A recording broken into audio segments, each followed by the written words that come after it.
di acara seminar Bank Kesentralan yang bertemakan Get Know and Learn Our Rupiah yang diselenggarakan oleh Hima Akuntansi Kampus Alfa Prima Denpasar. Sebelumnya, izinkan saya untuk memperkenalkan diri terlebih dahulu. Perkenalkan, nama saya Ida Ayu Made Gauri, selaku pemandu acara seminar Bank Kesentralan kali ini.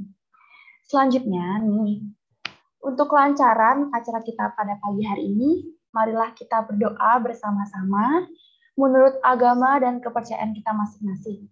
Berdoa akan saya pimpin, berdoa dipersilakan.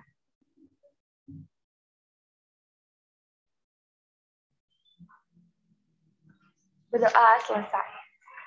Baik, para hadirin dan teman-teman semua, sebelum memasuki acara kita pada pagi hari ini, izinkan saya untuk membacakan susunan acaranya terlebih dahulu.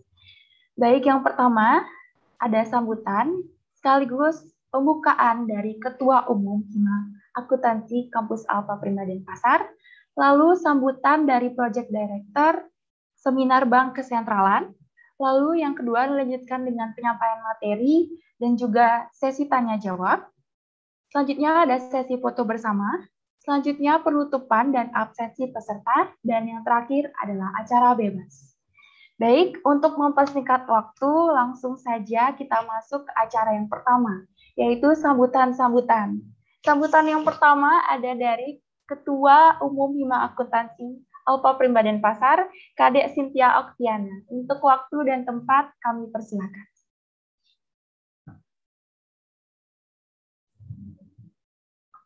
Om Swastiastu. Assalamualaikum warahmatullahi wabarakatuh. Salam nama budaya, salam sejahtera bagi kita semua. Selamat pagi semuanya. Perkenalkan, saya Kadek Cynthia Oktiana, selaku Ketua Umum Himpunan Mahasiswa Akuntansi Alfa Prima Denpasar. Sebelumnya, saya ingin mengucapkan terima kasih kepada Kepala Perwakilan Bank Indonesia Provinsi Bali, Bapak Trisno Nugroho, yang sudah mendukung acara seminar pada pagi hari ini. Terima kasih juga kepada Bapak Gerhard Previlino, serta Bapak Putu Teddy Noviana, selaku narasumber dan seluruh peserta yang sudah bergabung dalam kegiatan seminar Bank Sentralan dengan tema Get Know and Learn Our Rupiah. Tidak banyak yang bisa saya sampaikan, semoga seminar hari ini bermanfaat bagi teman-teman semuanya. Dan jangan lupa untuk nanti pada saat sesi diskusi dan tanya jawab, untuk teman-teman semuanya silakan bertanya sebanyak-banyaknya. Untuk mempersingkat waktu, acara seminar Bank Sentralan resmi dibuka. Sekian yang bisa saya sampaikan, mohon maaf jika ada kesalahan tutur kata. Akhir kata saya tutup dengan Parama Santi. Om Santi Santi Santi Om. Assalamualaikum warahmatullahi wabarakatuh. Salam sejahtera bagi kita semua. Baik, terima kasih banyak Kak Cynthia untuk sambutannya. Kita akan lanjutkan sambutan dari Project Director Seminar Bank Kesentralan, Yulo Putu Dewi Sarasarini. Untuk waktu dan tempat kami persilakan. Om Swastiastu. Assalamualaikum warahmatullahi wabarakatuh. Shalom nama budaya. Salam sejahtera bagi kita semua. Perkenalkan, saya Dewi Sarasarini, selaku Project Director pada kegiatan seminar Bank Sentralan kali ini. Sebelumnya, terima kasih kepada Kepala Perwakilan Bank Indonesia Provinsi Bali, Bapak Trisno Nugroho, dan Bapak Gerhard Revilio, serta Bapak Putu Teddy Noviana, selaku narasumber pada kegiatan seminar Bank Sentralan yang bertemakan Get Know and Learn Our Rupiah. Tujuan diadakannya seminar ini adalah untuk menambah wawasan dan pengetahuan mahasiswa Alfa Prima, mahasiswa universitas lain, serta siswa SMK dan SMA, mengenai proses perjalanan uang rupiah, karakteristik uang rupiah, dan memahami rupiah sebagai alat pembayaran yang sah, dan diharapkan materi tersebut nantinya dapat bermanfaat untuk kita semua. Adapun jumlah peserta yang terdaftar pada kegiatan ini yaitu adalah 210 orang. Demikian sambutan dari saya, selaku Project Director. Jika ada salah kata, saya mohon maaf. Akhir kata, saya ucapkan terima kasih. Om Santi Santi Santi Om. Wassalamualaikum warahmatullahi wabarakatuh. Shalom namo budaya. Salam sejahtera bagi kita semua. Baik, terima kasih sekali lagi untuk sambutannya dari Kak Project Director, Kak Saras. Agenda selanjutnya, ini acara yang paling kita tunggu-tunggu, yaitu apalagi kalau bukan penyampaian materi dari narasumber. Tapi sebelum itu, saya akan membacakan CV dari beliau. Nah, beliau saat ini menjabat sebagai Kepala Seksi Unit Pengelolaan Rupiah dari Kantor Perwakilan Bank Indonesia Provinsi Bali. Beliau lahir di Jakarta 26 Oktober 1981. Beliau menempuh pendidikan S1 di Sekolah Tinggi Ilmu Administrasi LAN, dan juga beliau pernah pengalaman sebagai narasumber di beberapa acara seperti talk show edukasi radio dan radio talk, lalu edukasi di berbagai daerah di Indonesia, dan juga narasumber di kuliah umum universitas. Langsung saja, tanpa berlama-lama kita sambut Bapak Gerard Revilino. Halo Bapak, selamat pagi. Halo, selamat pagi Gedori. Suara saya jelas ya? Ya, jelas Bapak. Bagaimana Bapak kabarnya hari ini? Ya, sedikit-sedikit mendung lah, seperti cuaca hari ini. Kebetulan saya agak kurang sehat. Mungkin karena banyak minum es kayaknya deh. Semoga bisa tetap semangat untuk menyampaikan materi yang sungguh menarik pada hari ini ya Bapak ya. Baik, ini semangat karena mau ketemu teman-teman Alpha Prima. Iya, terima kasih banyak Bapak. Baik, untuk mempersingkat waktu langsung saja kita serahkan untuk menyampaikan materinya. Terima kasih. Baik, terima kasih Genori. Om Swastiastu. Selamat pagi, Assalamualaikum warahmatullahi wabarakatuh. Yang kami hormati Ketua Hima, Cynthia tadi ya. Terus Project Director Dewi, dan juga rekan-rekan mahasiswa. Dan yang menarik tadi disebutkan ada adik-adik dari SMK. Saya kurang tahu nih kalau misalnya hari ini juga hadir di tengah-tengah kita adik-adik dari SMK. Walaupun cuaca di Denpasar dari kemarin ya, kita selalu diguyur hujan, mudah-mudahan tidak menyurutkan semangat kita, menyurutkan refleksi kita untuk selalu belajar dan terus belajar. Dan pada hari ini saya mengucapkan terima kasih sekali lagi kepada Fakultas Alpha Prima yang sudah menyediakan waktu untuk kami menjelaskan mengenai apa itu rupiah. Dan juga kami juga berterima kasih kepada seluruh rekan-rekan panitia dari Ketua Hima, dari Project Director, dan seluruh dari mahasiswa di akuntansi Alpha Prima yang telah mengundang kami untuk menerangkan apa itu rupiah. Baik, rekan-rekan mahasiswa, seperti yang sudah kita rasakan bersama, oh iya, sebelumnya saya menginformasikan dulu, maaf, saya nanti akan dibantu oleh rekan saya, Mas Teddy, karena saya sendiri juga kurang sehat sepertinya ya. Tapi tenang aja, kemarin saya sudah di PCR dan hasilnya negatif. Astungkara.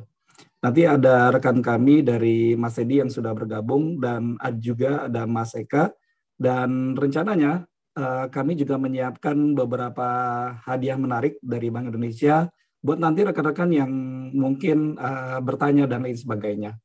Baik, mungkin bisa dibantu Mas Eka untuk tayangannya.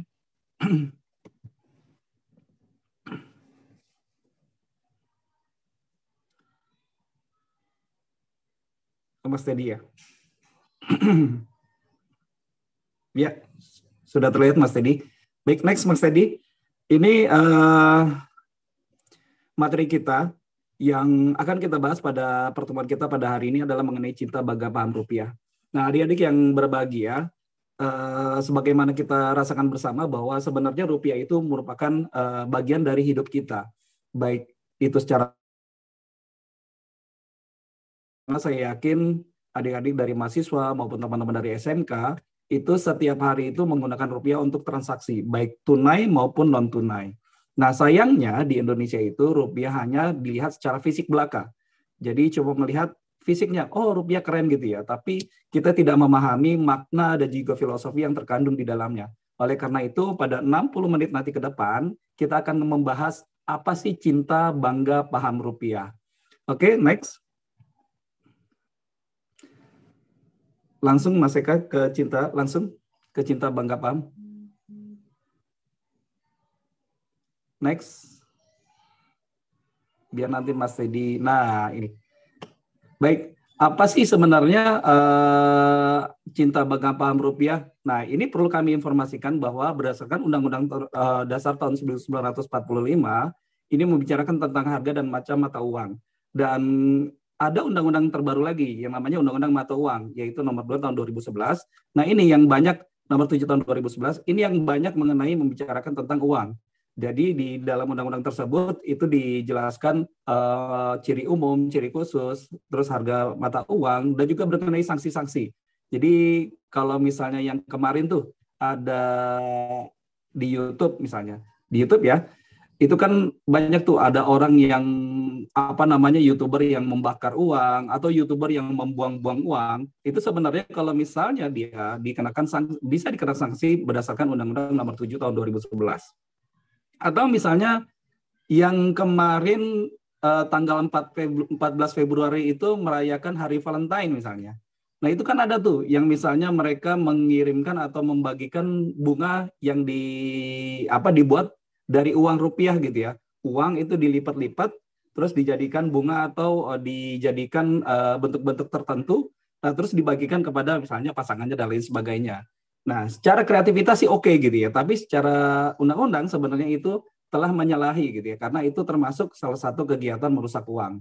Oke, next. Nah, Seka.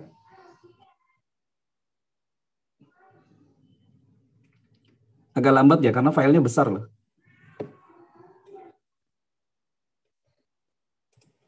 Ya, next, di Teddy atau Mas Eka.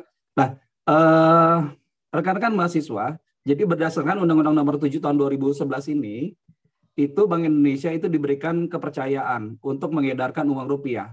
Ada 6 tahapan dalam pengelolaan uang rupiah. Next saja Mas Eka, nggak apa-apa, sambil jalan. Nah, ada 6 tahapan dalam pengelolaan uang rupiah.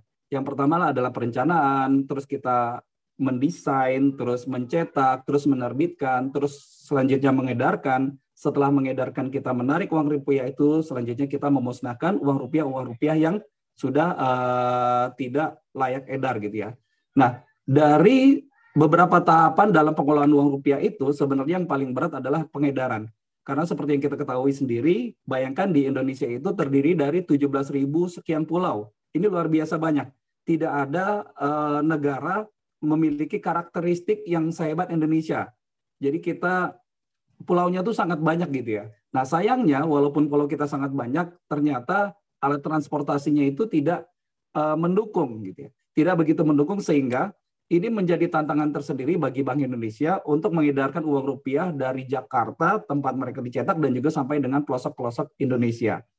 Nah, kami dari Bank Indonesia itu sudah menyediakan 45 kantor perwakilan yang siap mengedarkan uang rupiah, dibantu dengan 85 kegiatan kas titipan. Jadi Bank Indonesia kerjasama dengan perbankan untuk mengedarkan uang rupiah di beberapa titik-titik yang tidak terjangkau oleh layanan kas Bank Indonesia. Nah, selain itu, ada beberapa pulau-pulau terluar tertinggal yang saat ini juga sedang kita datangi. Pada tanggal 21 Februari kemarin, 20 Februari kemarin, Bank Indonesia itu mendatangi beberapa pulau terpencil di wilayah Palu saat ini yang sedang didatangi oleh Bank Indonesia. Di pekan sebelumnya kita mendatangi beberapa pulau di wilayah Batam, dan sebelumnya lagi kita juga mendatangi beberapa pulau di wilayah Bangka Belitung. Nah, ini merupakan tugas yang berat bagi Bank Indonesia. Oleh karena itu, tugas yang berat ini ketika kita mendapatkan uang rupiah secara fisik, itu harus kita perlakukan dengan baik. Nah, sayangnya di beberapa wilayah di Indonesia, itu ketika kita mendapatkan uang rupiah itu tidak diperlakukan dengan baik. Nah, ini ada beberapa. Kami sudah mensurvei masyarakat di beberapa wilayah Indonesia, termasuk pedagang pasar, ibu rumah tangga, dan juga anak kuliahan. Nah, kalau pedagang pasar, itu kalau misalnya kita datang ke pasar-pasar dan lain sebagainya, itu mereka ada beberapa pedagang pasar itu yang kurang baik dalam memperlakukan rupiah. Pernah lihat nggak kalau misalnya di pasar-pasar tuh kan ada tuh yang misalnya orang jual ikan terus misalnya kalau laris itu kalau ada yang beli, senang banget tuh dia. Nah, itu uangnya itu kadang-kadang dimasukin ke air gitu ya, dimasukin ke air, Nah itu di apa namanya istilahnya tuh, di kipas-kipas ke ikannya gitu, katanya biar laku gitu ya. Nah itu terjadi di beberapa wilayah Indonesia. Itu mau nggak mau itu terjadi gitu ya. Suka nggak suka itu memang benar-benar terjadi di wilayah Indonesia. Atau misalnya kalau misalnya pedagang gitu ya, habis belanja terus ada yang belanja terus dia terima uangnya. Nah itu karena harus cepat. Dia kan biasanya kalau namanya pedagang pasar nggak ada tuh yang apa namanya kotak uang seperti di Alfamart, misalnya seperti di Tiara dan lain sebagainya. Dia masuk ke kantong kresek atau lain sebagainya.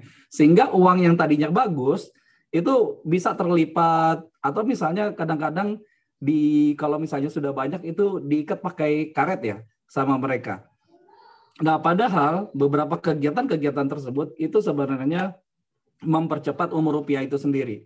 Nah, dari uang kertas kita itu sebenarnya dari desain dan juga bahan itu sudah sangat hebat. Saat ini beberapa uang rupiah kita itu menggunakan bahan cotton untuk sebagai bahan dasarnya, dan untuk di uang pecahan 75 kalau misalnya ada yang udah punya, nah itu kita pakai durable paper. Durable paper ini lebih tahan lama dan dia sebenarnya untuk wilayah karakteristik wilayah Indonesia itu yang lembab itu sebenarnya cocok banget gitu ya. Nah, tapi sayangnya durable paper itu mahal gitu ya. Oleh karena itu, kalau misalnya nanti teman-teman punya uang dan sudah terima uang, itu jangan dilipat, jangan dicoret, jangan di staples, jangan dibasahi, atau misalnya jangan diremas, dimasukin saku dan lain sebagainya. Karena itu akan memperpendek umur uang.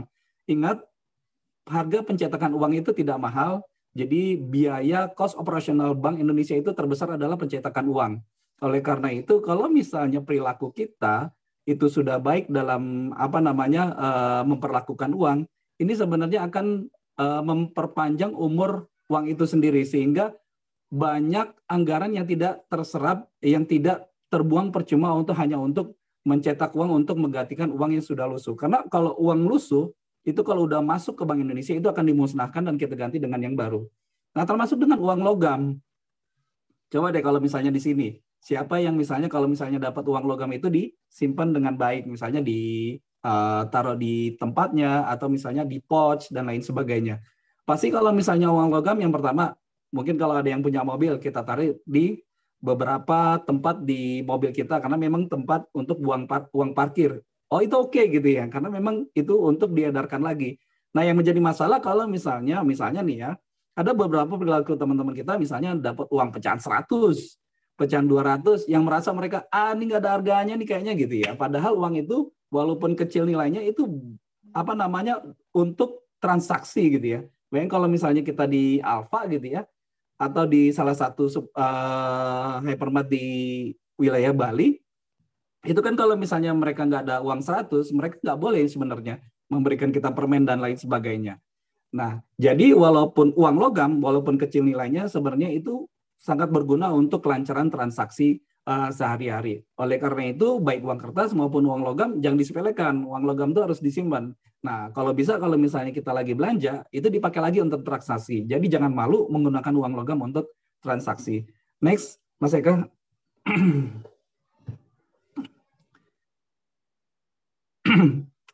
Next. Nah, kalau tadi misalnya cara merawat. Nah, ini sebenarnya saya sendiri ingin menginformasikan mengenai filosofi dari desain uang rupiah kita itu sendiri. Sebelumnya, dari desain uang rupiah kita itu sendiri. Jadi, kalau misalnya kita lihat di tahun emisi 2016 yang kita biasa pegang selama ini ada di gambarnya, ini adalah tahun emisi 2016. Artinya yang pernah kita keluarkan di tahun 2016. Dari pecahan 100.000 sampai dengan pecahan 1.000 untuk uang kertas, sedangkan untuk uang logamnya dari pecahan 1.000 sampai dengan pecahan 100. Jadi perlu kami kami Bank Indonesia itu mengeluarkan 11 mata uang emisi baru, dan ini luar biasa. Ini di dunia ini baru Bank Indonesia yang mengeluarkan 11 emisi secara sekaligus, 11 pecahan mata uang dengan satu emisi sekaligus. Nah, dari sisi desain, ini sebenarnya uang rupiah kita tuh banyak yang mendapatkan apresiasi dari negara-negara lain. Jadi kalau misalnya di wilayah Bali contohnya, banyak turis-turis itu yang sebenarnya mereka ketika menerima uang rupiah kita itu mereka akan bawa gitu ya, akan mereka bawa ke negaranya masing-masing karena mereka melihat bentuknya itu bagus. Nah, ini kalau misalnya kita lihat ya di beberapa forum-forum numismatik gitu ya, itu memang rupiah itu sendiri itu banyak mendapatkan apresiasi dari sisi desain. Dari sisi desain. Oleh karena itu, kita yang di wilayah Bali ini memiliki tanggung jawab yang besar karena Bali itu kan barometernya Indonesia ya untuk melihat Indonesia seperti apa tuh wisatawan tuh ngelihatnya Bali aja udah. Jadi kalau misalnya ngelihat Indonesia itu seperti apa gitu ya. Nah, wisatawan tuh banyak melihat ya udah Bali itu adalah barometernya Indonesia. Nah, sayangnya kalau misalnya uang rupiah yang beredar di wisatawan asing itu dalam kondisi lusuh, nah itu kan akan menurunkan citra Indonesia itu sendiri. Oleh karena itu, ini teman-teman kita semuanya yang ada di wilayah Bali ini memiliki tanggung jawab yang besar untuk menjaga kualitas uang rupiah yang ada di wilayah Bali. Nah, di desain uang itu sendiri, itu bisa kita lihat. Di desain utamanya, itu ada gambar pahlawan. Gambar pahlawan dari pecahan 100.000, gambar Soekarno-Hatta, ini merupakan pahlawan yang tidak bisa dikalahkan di Indonesia. Untuk kenapa sih di pecahan 100.000 itu ada gambar Soekarno-Hatta, terus di pecahan 75.000 ada gambar Soekarno-Hatta lagi, karena memang secara strata kepahlawanan ya, strata kepahlawanan, Soekarno-Hatta adalah duit tunggal yang tidak bisa digantikan dan tidak bisa dikalahkan oleh siapapun. Sehingga setiap ada pecahan terbesar misalnya nanti, contohnya misalnya nanti ya, ini kita kira-kira aja gitu ya, ada uang pecahan 200.000, mudah-mudahan sih nggak ada. Ada pecahan 200.000, nah itu gambar pahlawannya pasti akan Soekarno-Hatta lagi gitu ya. Nanti yang ke bawahnya itu akan menyesuaikan. Nah setelah pahlawan Soekarno-Hatta, terus pecahan-pecahan lain cocoknya siapa nih pahlawannya nih? Nah itu yang menentukan dari Kemensos. Tapi di uang Indonesia itu sendiri, ini kalau misalnya kita pahami dan kita lihat, dulu kan ada tuh uang pecahan 1.000. Pecahan 1.000 rupiah gambar Pangeran Patimura, masih ingat ya? Patimura. Nah itu di belakangnya ada pemandangan alam Danau Tidore. Nah, ketika uang pecahan 1.000 ini ingin diganti oleh Bank Indonesia, itu ada semacam masukan dari orang-orang di wilayah Ambon dan juga Ternate supaya jangan menggantikan uang itu. Kenapa? Karena seolah-olah uang itu mencirikan daerah mereka. Jadi pahlawannya dari Ambon, terus begitu kita lihat di latar belakang gambar pemandangan alamnya itu juga dari daerah Ambon dan juga Ternate. Nah, itu sehingga di dalam desain uang rupiah yang sekarang itu seolah-olah itu setiap lembar kertas itu tidak mencirikan satu daerah tertentu, tapi sudah mencirikan Indonesia secara utuh. Misal di pecahan 100.000 misalnya yang kita pegang saat ini, itu gambar Soekarno-Hatta pahlawannya. Misalnya kalau kita balik, oh ternyata ada penarinya dari sisi budaya, seni dan budaya itu ada penarinya. Penarinya itu dari mana? Ternyata penari yang ada di pecahan 100 itu dari dari wilayah Betawi. Terus di dalam pecahan 100.000 itu juga ada salah satu destinasi wisata di Indonesia. Nah, itu destinasi wisatanya itu berasal dari Papua. Begitu juga dengan pecahan-pecahan lainnya, misalnya di Frans Kaisepo misalnya. Frans Kaisepo adalah pahlawan dari Papua. Tapi kalau misalnya kita lihat di belakangnya, oh ternyata penarinya itu penari dari wilayah Sulawesi, penari Pakarena. Sehingga satu lembar rupiah itu menggambarkan Indonesia secara utuh, tidak mewakili satu wilayah tertentu. Nah, itu filosofi yang terkandung di dalam rupiah saat ini. Oleh karena itu, kami dari Bank Indonesia sekali lagi mengajak kepada rekan-rekan mahasiswa, generasi muda gitu ya. Mari kita hormati rupiah kita, karena di dalam rupiah itu terdapat pahlawan-pahlawan yang sebenarnya harus kita hargai jasanya gitu ya. Karena pengorbanan mereka tidak sedikit, pengorbanan mereka begitu besar untuk Indonesia, sehingga salah satu upaya kecil kita untuk mengenang jasa mereka adalah salah satunya adalah merawat rupiah, memperlakukan rupiah yang kita punya dengan benar. Oke, next, Mas Eka. Nah, selanjutnya, kalau misalnya tadi kita sudah tahu filosofi dan juga cara merawat rupiah. Nah, selanjutnya ini kita harus jaga rupiah kita dari pemalsuan. Nah, adik-adik yang berbahagia, ada yang tahu ya bagaimana cara menentukan uang rupiah asli dan juga uang rupiah palsu. Bisa ada yang chat nggak? Gimana caranya menentukan uang rupiah asli atau palsu? Dengan cara apa? Coba chat. Saya mau lihat nih, bagaimana cara menentukan uang rupiah. Ini uang rupiah kita tuh asli atau palsu? Nah, itu cara menentukannya dengan cara apa tuh? Coba tolong di chat, dijawab di chat. Dilihat, diraba, diterawang. Ini dari kita ya. Kita mahasiswa ya. Oke, terima kasih Mbak Ludeh Wahyu. Diraba, dilihat, diterawang. Nah, kita kenal dengan 3D. 3D, dilihat, diraba, diterawang. Oke, terima kasih Mbak Gita. Mbak Gita, tolong dicatat Mas Eka ya. Mbak Gita dapat hadiah sebagai penjawab pertama. Ya, kita udah kenal kan? Dilihat, diraba, dan dirawang. Awas sih yang dilihat. Nah, kalau misalnya kita punya uang rupiah, untuk menentukan asli atau palsu itu kan kita bisa melihat ya. Dilihat itu dari sisi desain warnanya itu terang dan jelas. Terus juga kita bisa melihat recto versonya. Kita bisa melihat diraba juga misalnya apakah ada cetak timbulnya dan lain sebagainya. Nah, tapi yang ingin kita bahas di sini adalah bahwa uang rupiah kita itu harus kita jaga dari pemalsuan. Nah, khusus di Bali di tahun 2021 ini itu di bulan Januari sampai dengan Februari itu kami sudah mendapatkan 300 uang palsu dari seluruh wilayah Bali. Nah, kalau dari sisi data sebenarnya ini terjadi penurunan dibandingkan dengan tahun-tahun sebelumnya. Nah, khusus di Indonesia, ini di tahun 2021 juga mengalami penurunan.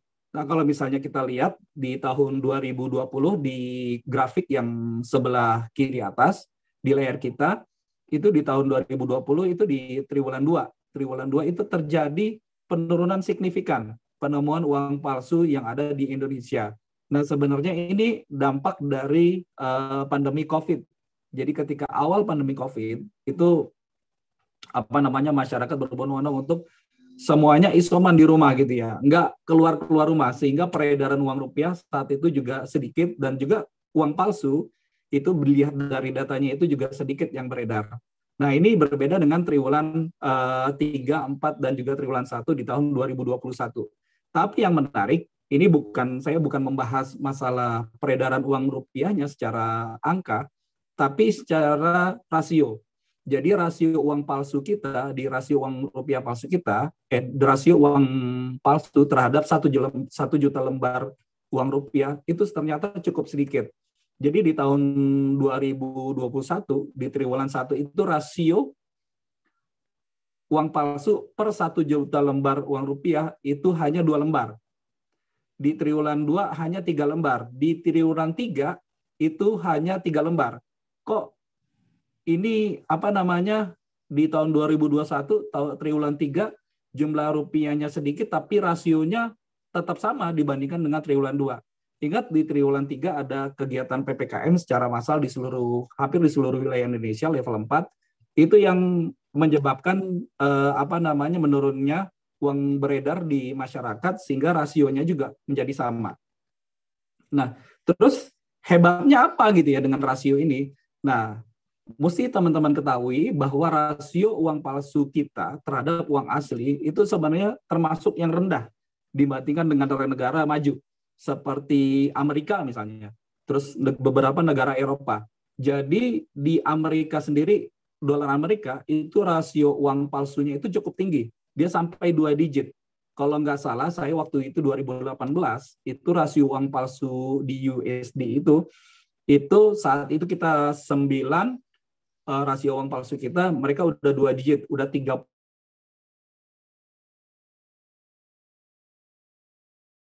biliar atau 1 juta lembar uang USD. Nah, kenapa ini bisa terjadi? Yang pertama, karena konsistensinya iklan 3D atau edukasi mengenai dilihat, dirawa, dan diterawang di wilayah Indonesia. Terus yang kedua, sudah pahamnya masyarakat terhadap uang palsu yang mana, uang asli yang mana. Sudah pahamnya masyarakat bagaimana bisa membedakan uang asli dan juga uang palsu dengan ciri-ciri keaslian uang rupiah tersebut. Nah, kalau di USD itu ada beberapa faktor memang. Yang pertama, tentunya yang pertama karena memang USD itu merupakan salah satu uang utama di dunia, dan yang kedua ada juga faktor politiknya. Jadi ada dugaan juga pemalsuan uang USD ini dilakukan oleh negara gitu ya, bukan hanya kalau sindikat. Kalau di Indonesia kan pemalsuan rupiah itu melalui sindikat. Tapi USD ini ada juga yang menganggap itu dilakukan oleh beberapa negara karena untuk alasan politik.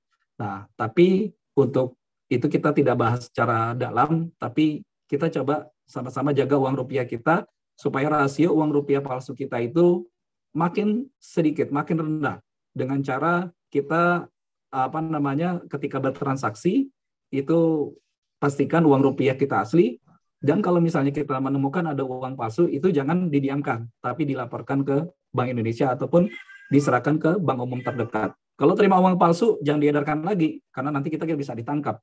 Tapi kalau misalnya terima uang palsu, pastikan uang itu palsu ke bank-bank terdekat atau datang langsung ke Bank Indonesia. Baik, itu mengenai cinta rupiah, mengenai bank, apa itu bangga, apa itu paham rupiah, akan dijelaskan oleh rekan saya, Mas Sedi. Silakan, Mas Sedi. Terima kasih, Mas Gerhard. Suara saya terdengar jelas, Mas Gerhard? Jelas, jelas. Terima kasih ya, baik. Terima kasih kepada panitia untuk telah disediakan waktu untuk kita di siang hari ini untuk menerangkan cinta, bangga, dan paham rupiah. Tadi sudah dijelaskan banyak sekali tentang cinta rupiah oleh Mas Gerhard. Nah, sekarang giliran saya untuk menjelaskan apa itu bangga dan paham rupiah. Nah, jadi yang pertama yang bisa kita lihat dari bangga, apa sih itu bangga sebenarnya gitu kan, teman-teman perlu tahu dulu nih. Ada 3 nilai bangga yang kita ketahui. Yang pertama adalah rupiah sebagai simbol kedaulatan, yang kedua rupiah sebagai pembayaran yang sah, dan yang ketiga sebagai pemersatu bangsa. Sekarang kita perdalam dulu dari bagian dari masing-masing nilai bangga rupiah. Nah, kenapa rupiah bisa disebut sebagai simbol kedaulatan? Dari zaman dulu, dari kerajaan Mataram, dari kerajaan Samudra Pasai, itu masing-masing pada masanya memiliki mata uang, yang itu berarti sebagai penanda kekuasaan tertinggi di wilayah tersebut. Mungkin teman-teman masih ingat pada pelajaran sejarah ya, pada saat Indonesia dijajah oleh Belanda. Nah, pada saat itu pun Bank Indonesia dulu namanya adalah De Javanese Bank. Waktu itu mengeluarkan uang dengan sebutan gulden. Jadi gulden itu masih dipergunakan sebagai alat pembayaran pada saat itu yang menandakan kekuasaan kolonial Belanda di wilayah Indonesia. Nah, inilah mengapa teman-teman harus bangga terhadap rupiah. Karena rupiah adalah simbol kedaulatan kita. Jadi mulai saat ini teman-teman harus bangga dengan menggunakan rupiah sebagai alat pembayaran yang sah di Indonesia. Kemudian kenapa juga rupiah disebut sebagai pemersatu bangsa? Saya cerita sedikit lagi tentang sejarah. Itu di tahun 1946, sebelum adanya rupiah, kita mengenal dengan namanya ori. Mungkin teman-teman masih asing ya sebutan ori. Ori itu singkatan dari uang Republik Indonesia. Itu jadi pada tahun 1946 itu ceritanya kita baru merdeka, tapi kita belum memiliki mata uang sendiri. Jadi pemerintah mengeluarkan pada saat itu ori. Nah, kemudian pada saat dikeluarkan ori, ternyata masyarakat tidak begitu mulus ya mengenal ori itu sebagai mata uang kita. Sehingga pada saat itu beberapa daerah mengeluarkan kesepakatan. Gimana kalau kita nih ngeluarin mata uang daerah kita sendiri? Pada saat itu daerah Banten yang pertama kali mengeluarkan orida di tahun 1947. Nah, pada saat pengeluaran orida pun tidak semata-mata langsung bisa dikeluarkan begitu saja. Mereka pun menyelipkan uang orida ini pada saat masyarakat bertransaksi. Karena pada saat itu masih peralihan antara kekuasaan Jepang ya ke kemerdekaan kita di tahun 1945. Nah, seiring perjalanan tersebut muncullah RIS. Jadi RIS itu adalah Republik Indonesia Serikat. Mata uang kita masih disebut dengan RIS. Sampai pada saat sekarang di tahun 1968 sampai sekarang itu kita kenal dengan namanya rupiah. Nah, sebegitu panjangnya perjalanan rupiah sampai saat ini teman-teman harus paham, harus bangga dengan rupiah adalah alat pemersatu bangsa. Kenapa saya berani bilang seperti itu? Sekarang saya tanya kembali ke teman-teman. dari berapa orang sih? 127 partisipan yang hadir pada siang hari ini. Apa sih yang membuat kita sama sekarang gitu loh? Mungkin alma mater sama ya, warnanya biru teman-teman, tapi saya menggunakan endek. Warnanya mungkin sama biru, tapi kan bahan yang saya gunakan adalah yang berbeda. Terus apa sih yang sama? Gadget yang kita gunakan sama? Tidak juga kan? Nah, kalau kita cek dompet masing-masing, kita pasti menggunakan rupiah. Kita pasti menggunakan alat mata uang kita adalah rupiah. Itu yang sama sebagai alat pemersatu kita saat ini ya, di era globalisasi yang banyak sekali ya, hibridisasi budaya sebenarnya. Nah, kemudian yang terakhir, alat pembayaran yang sah. Tadi sudah panjang lebar banget dijelasin oleh Mas Gerhard, kenapa sih Bank Indonesia ini harus mensosialisasikan cinta bangga paham rupiah kepada masyarakat. Nah, ini alirannya dari tugas Bank Indonesia. Yang pertama harus menjamin ketersediaan uang rupiah yang layak edar, denominasinya yang sesuai, serta tepat waktu sampai di tangan masyarakat. Tadi juga sudah dijelaskan beberapa tantangan bagaimana rupiah itu sampai di tangan masyarakat. Nah, ini menjadi tugas Bank Indonesia. Kemudian pada saat ini, pada siang ini, kita sosialisasikan ke teman-teman agar tugas kita ini dibantu diteruskan oleh teman-teman dari Alpha Prima dan teman-teman fakultas lain yang hadir siang hari ini, bahwa rupiah itu adalah alat pembayaran yang sah. Nah, kenapa kita perlu paham bahwa rupiah adalah alat pembayaran yang sah? Karena kita tidak mau kejadian dari kejadian Indonesia, yaitu kehilangan salah satu pulau, salah dua pulau, yaitu Pulau Sipadan dan Ligitan. Mungkin teman-teman pernah mendengar kasus kehilangan pulau yang ada di Indonesia, yaitu Sipadan dan Ligitan. Nah, pada saat itu, kenapa bisa Indonesia kehilangan dua pulau itu dan direnggut ya istilahnya oleh Malaysia? Ternyata penggunaan rupiah di dua daerah tersebut dirasa minim, bahkan masyarakat bertransaksi menggunakan ringgit, mata uang dari negara Malaysia.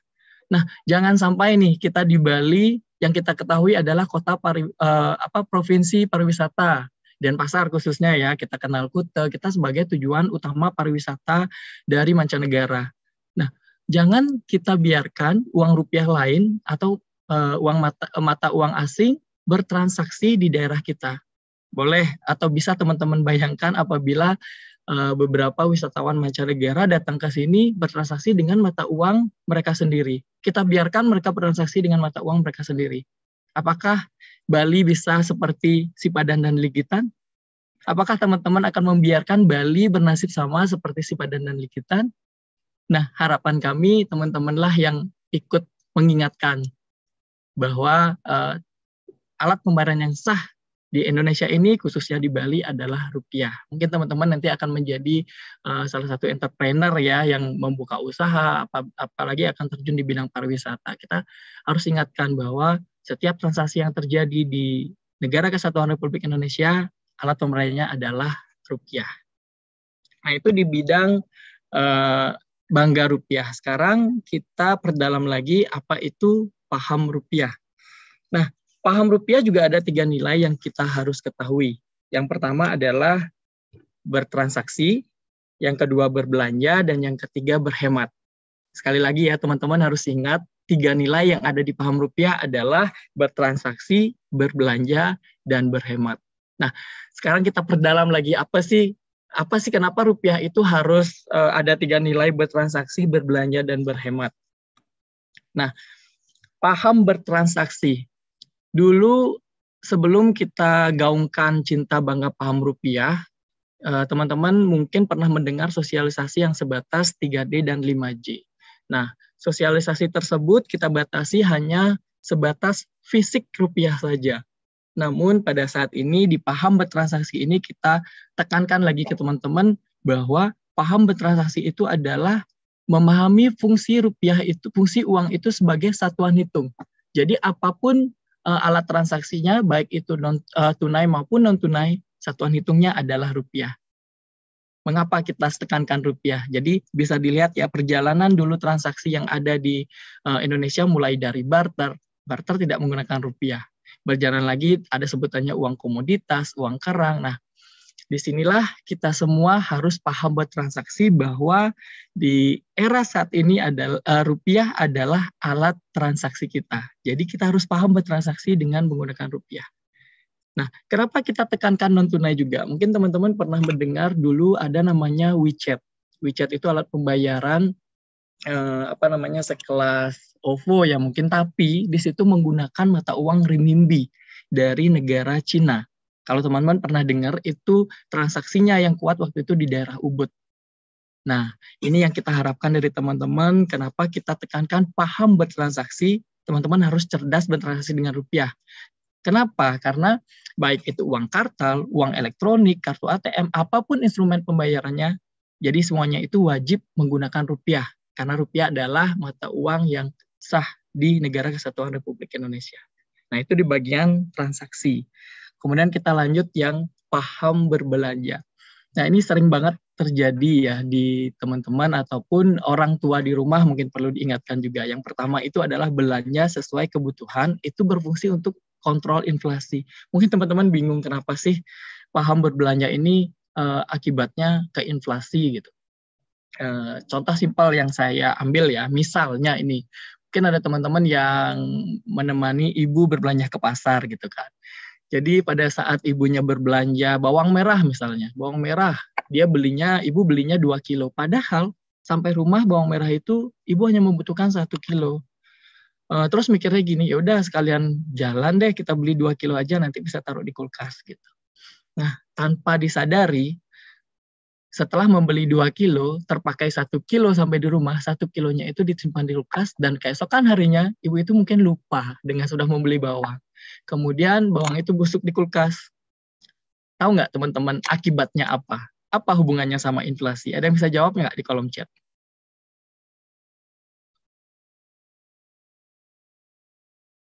Ada yang bisa bantu jawab kenapa ibu itu lebih membeli bawang bisa mengakibatkan inflasi? Oke. Oh, langsung ya open mic Amia ya. Silakan Amia, ada bisa bantu jawab? Menurut saya pribadi, kalau kita memberi barang terlalu banyak, itu akan menyebabkan inflasi. Karena permintaan itu akan semakin banyak dan harga akan semakin meningkat. Oh iya, mantap sekali. Terima kasih Amia, betul ya. Nah, itulah fungsi kita untuk mengontrol inflasi. Itulah fungsi kita untuk mengontrol belanja kita ya. Jadi, usahakan kita belanja sesuai kebutuhan. Jadi kalau memang butuh bawang 1 kilo, Bu, kita ingatkan orang tua kita beli aja dulu 1 kilo. Biarpun bisa disimpan di kulkas, toh besok bisa kita belanja lagi gitu. Kan kita juga yang kena dampaknya nanti apabila harga-harga tersebut naik gitu loh. Nah, itulah kita harus paham berbelanja karena kita akan membantu untuk melakukan kontrol terhadap inflasi kita di Indonesia. Nah, yang kedua, belanja produk dalam negeri ini jelas sekali ya. Di paham berbelanja, saya tekankan sekali lagi, teman-teman jangan terpancing dengan yang namanya brand luar negeri. Gitu. Kita harus tunjukkan bahwa kita cinta produk lokal. Selain kita meningkatkan UMKM lokal, ternyata di paham berbelanja di bagian belanja produk dalam negeri ini juga membantu menjaga kekuatan rupiah kita.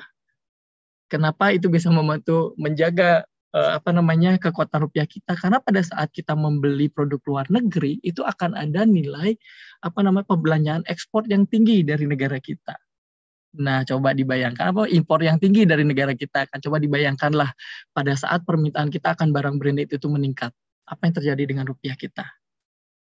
Sebaiknya sekarang teman-teman dari Alpha Prima dan yang hadir pada siang hari ini mulailah kita bangga menggunakan produk dalam negeri, karena kita pun juga akan membantu UMKM kita yang perekonomian kita juga akan meningkat. Kita akan bisa, negara kita juga akan bersaing dengan negara-negara yang lain. Seperti itu ya teman-teman di bagian paham berbelanja. Dan yang terakhir ini di bagian berhemat. Nah, kenapa kita harus paham rupiah untuk berhemat? Jadi ilustrasinya mudah sekali.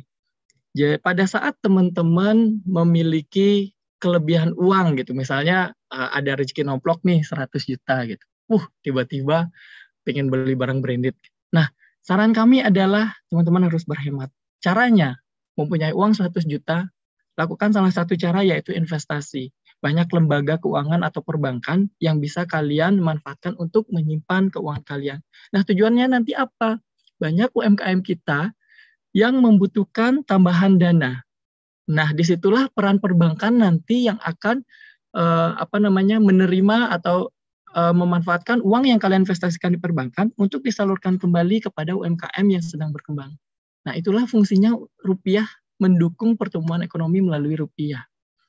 Jadi sudah paham ya, saat kalian kelebihan rupiah, alangkah baiknya kita investasikan di perbankan. Kemudian perbankan akan menyalurkan uang simpanan kita tersebut kepada UMKM yang membutuhkan untuk mengembangkan lagi usahanya lebih besar. Atau kebalikan ya, ada perbankan yang menyalurkan uang sebagai teman-teman siapa tahu punya ide bisnis yang kreatif di zaman ini kan, yang digital planner mungkin kan, bisa mendapat suntikan dana dari perbankan. Nah, itulah bagian paham rupiah dengan cara berhemat. Itu secara langsung akan mendukung pertumbuhan ekonomi. Nah, itu bagian dari bangga dan paham rupiah yang dapat saya sampaikan. Mungkin akan lebih jelas kita akan diskusi lebih banyak lagi tentang bangga paham rupiah. Nah, kemudian dari penjelasan tersebut bisa saya rangkum di sini, apa sih harus dilakukan dengan cinta bangga paham rupiah. Nah, kalau cinta, kita harus kenal dan perlakukan secara baik rupiah kita. Seperti yang disampaikan Mas Gerhard tadi. Jadi saat mendapatkan rupiah secara fisik kita harus rapikan, tidak menggunakan rupiah sebagai, boleh menggunakan sebagai souvenir asal tidak merusak fisik rupiah itu sendiri. Kemudian yang kedua, pastikan bahwa setiap transaksi kita menggunakan rupiah.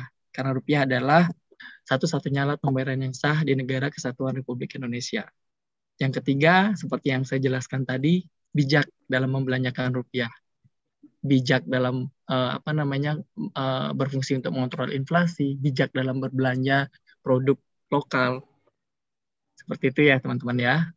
Nah, kita punya quote nih, cinta bangga paham. Apa sih sebenarnya cinta bangga paham itu? Nah, cinta rupiah itu sama dengan mencintai Indonesia, ya, sama dengan menjaga kedaulatan bangsa, dan paham rupiah sama dengan bersama mewujudkan stabilitas dan kesejahteraan negara. Nah, jadi cinta bangga paham rupiah ini kita mulai dari diri kita sendiri. Harapan kami setelah adanya sosialisasi ini, teman-teman bisa mensosialisasikan kembali di keluarga, masyarakat, atau teman-teman di sekitar tentang cinta bangga paham rupiah. Mungkin cukup sekian dari saya. Ada tambahan dari Mas Gerhard atau mungkin saya langsung kembalikan ke Gauri sebagai moderator, Mas?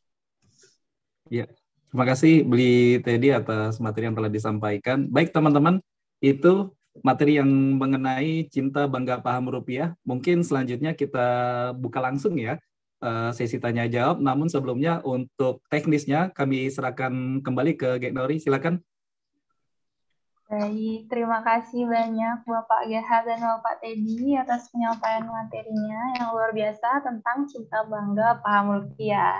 Nah, untuk teman-teman yang mempunyai pertanyaan dan ingin bertanya kepada Bapak Teddy ataupun Bapak Gerhard, bisa menggunakan fitur raise hand untuk berkomunikasi langsung dengan Bapaknya, ataupun bisa mengetikkan pertanyaannya di kolom chat. Nanti akan saya bacakan untuk pertanyaannya. Terima kasih.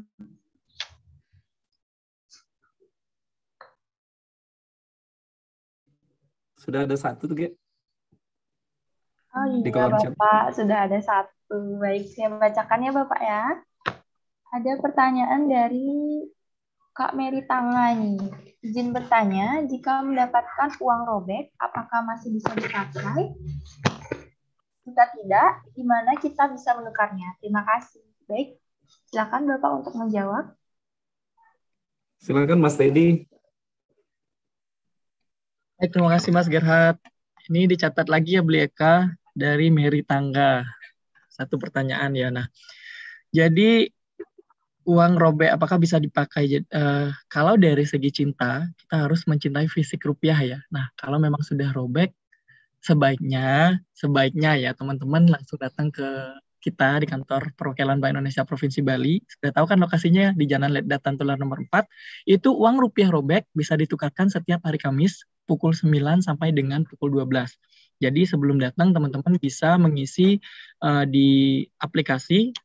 Saya ketikkan nanti di kolom chat ya, di pintar.co.id bri.go.id. Jadi teman-teman ambil jadwal kapan hari Kamis di minggu keberapa teman-teman akan menukarkan ke kita. Itu ya. Nah, selain di Bank Indonesia, di seluruh ada 227 titik perbankan yang bisa menerima penukaran uang rusa yang teman-teman miliki. Jadi jangan disimpan ya, karena itu adalah bagian dari cinta rupiah. Saat teman-teman menerima uang dalam kondisi rusak, robek, lusuh, baiknya jangan digunakan untuk transaksi lagi, langsung tukarkan ke perbankan atau ditabungkan saja ke perbankan. Bisa. Sudah menjawab dari pertanyaan dari Mary Tangga. Baik, sudah. Terima kasih ya Bapak ya. Saya akan mewakilkan. Baik, ini ada pertanyaan lagi dari Lohde Wahyu Sriningsih. Izin bertanya Bapak, apa perbedaan uang peringatan dengan uang rupiah biasa? Baik, kita silakan. Saya izin menjawab dulu Mas Gerhard, kalau misalnya kurang ditambahkan lagi. Jadi uang rupiah biasa itu seperti tadi dijelaskan oleh Mas Gerhard, contoh tahun emisi 2016 itu ada 11 pecahan yang dikeluarkan. Itu untuk transaksi sehari-hari yang jumlah cetaknya mungkin sesuai kebutuhan masyarakat dan dipenuhi sesuai denominasi juga. Nah, kalau uang peringatan kita sebutnya UPK ya, uang peringatan kemerdekaan yang kemarin di tahun 2020 ya kita keluarnya 75.000, itu dicetaknya terbatas dan itu dikeluarkan memperingati hak kemerdekaan. Selain 75.000, kemarin juga di tahun 50-nya ada juga uang 50. Nah, bedanya adalah uang peringatan dicetaknya terbatas. Dan uang rupiah biasa dicetaknya sesuai kebutuhan masyarakat. Mungkin ada tambahan Mas Gerhard? Iya. Mungkin tambahannya, jadi selama periode berjalannya bangsa Indonesia, kita di Bank Indonesia sudah mengeluarkan 10 uang rupiah khusus ya, dan 3 diantaranya dalam rangka peringatan kemerdekaan Republik Indonesia. Nah, berbeda dengan uang rupiah pada umumnya, itu biasanya memang tadi seperti yang Mas Sidi tadi sampaikan untuk kegiatan transaksi. Nah, yang menarik adalah uang peringatan kemerdekaan di 75 tahun Republik Indonesia. Nah, biasanya dulu uang peringatan kemerdekaan itu tidak untuk transaksi. Jadi hanya untuk misalnya untuk numismatik, untuk koleksi dan lain sebagainya, karena memang dia dikeluarkan hanya untuk sebagai bahan koleksi, untuk memperingati kemerdekaan, untuk turut meningkatkan euforia masyarakat terhadap Hari Kemerdekaan Indonesia. Nah, yang menarik di pecahan UPK 75 yang sudah banyak beredar di masyarakat, itu tidak hanya sebagai alat untuk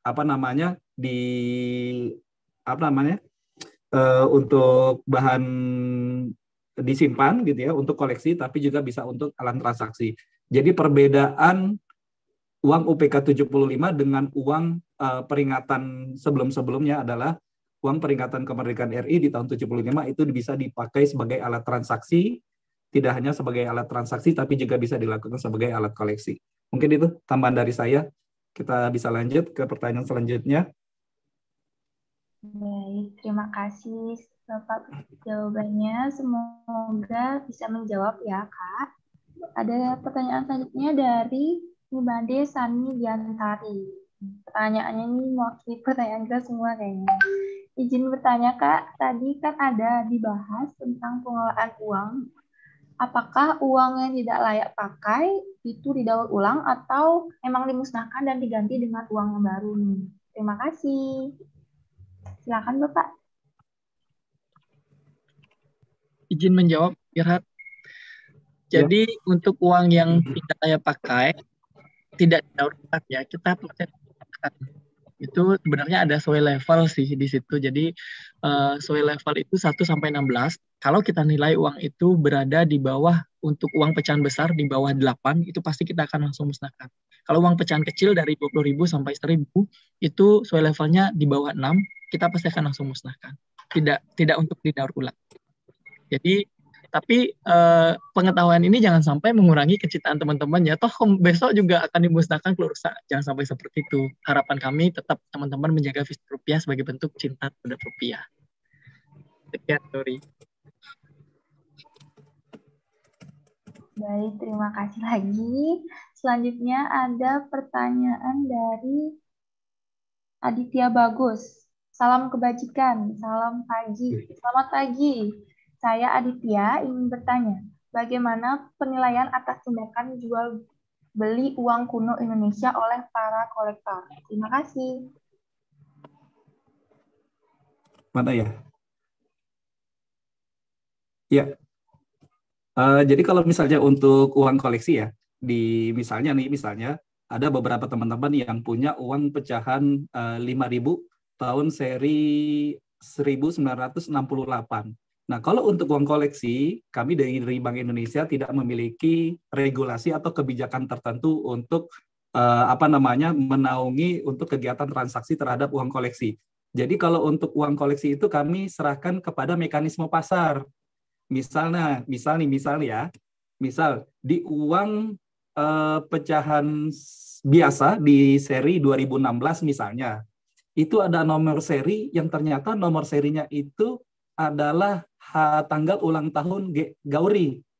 Nah, misalnya tanggal ulang tahunnya kok bisa gitu ya di uang rupiah itu ada ternyata sangat kebetulan misalnya nomor serinya itu angkanya itu adalah ulang tahun Gauri. Nah, Gauri terus minta ke orang yang punya itu, buat saya deh uangnya. Oh, tar dulu, karena ini tanggal ulang tahun kamu, boleh nggak misalnya ini uang pecahannya 1.000, saya jual ke kamu misalnya 30.000. Nah, itu kami serahkan kepada mekanisme pasar.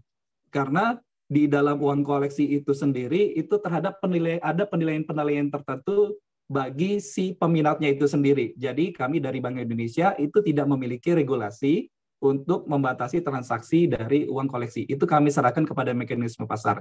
Tapi kami dari Bank Indonesia justru mendorong kepada seluruh masyarakat untuk cinta, bangga, paham rupiah, dan salah satunya adalah mengkoleksi uang rupiah itu sendiri. Misalnya nih, dari seri di uang rupiah itu kan banyak ya kita mengeluarkan di tahun 2000, di tahun yang menarik tahun 1968. Itu kami dari Bank Indonesia itu mengeluarkan yang namanya seri Soekarno. Nah, kalau misalnya teman-teman cari itu harganya sangat mahal sekali. Atau misalnya uang 5.000-an tahun zaman 75, tahun 75. Itu sangat diminati oleh masyarakat asing. Nah, kalau di di luar negeri itu banyak mencari uang rupiah yang gambarnya itu barong dari Bali. Nah, itu cari deh uang pecahan 5.000. Kalau nggak salah itu serinya seri 75. Itu sangat diminati di luar negeri. Nah, terus harganya berapa? Kami dari Bank Indonesia itu tidak menentukan, karena itu kami serahkan kepada mekanisme pasar. Mungkin itu, Gauri. Baik, semoga menjawab ya pertanyaannya, Kakak. Selanjutnya ada pertanyaan dari Titin Supriyatin. Izin bertanya, kenapa negara kita masih saja berhutang kepada negara lain, sedangkan kita bisa mencetak uang sendiri? Nah, silakan Bapak untuk bisa menjawab. Ya, izin ya. Jadi kita dalam mencetak uang rupiah itu tidak sembarangan. Misalnya nih, misal kita punya utang banyak. Misalnya saat ini utang Indonesia sekian ribu triliun. Udah kenapa nggak kita cetak aja gitu ya, uang sekian ribu triliun untuk membayar uang utang kita di luar negeri. Nah, ternyata dalam sistem pencetakan uang ya di semua negara itu tidak semudah itu. Karena harus ada mekanismenya itu sendiri. Yang pertama adalah uang yang diedarkan itu tidak boleh melebihi terhadap kebutuhan dari pasar itu sendiri. Karena apa? Kalau misalnya misal kita punya utang ribuan triliun, terus kita cetak uang banyak-banyak untuk membayar utang tersebut. Nasib kita itu sama Zimbabwe. Coba deh teman-teman baca kisah misalnya beberapa negara di Afrika. Jadi mereka punya utang banyak, mereka mencetak. Nah, karena mereka mencetak uang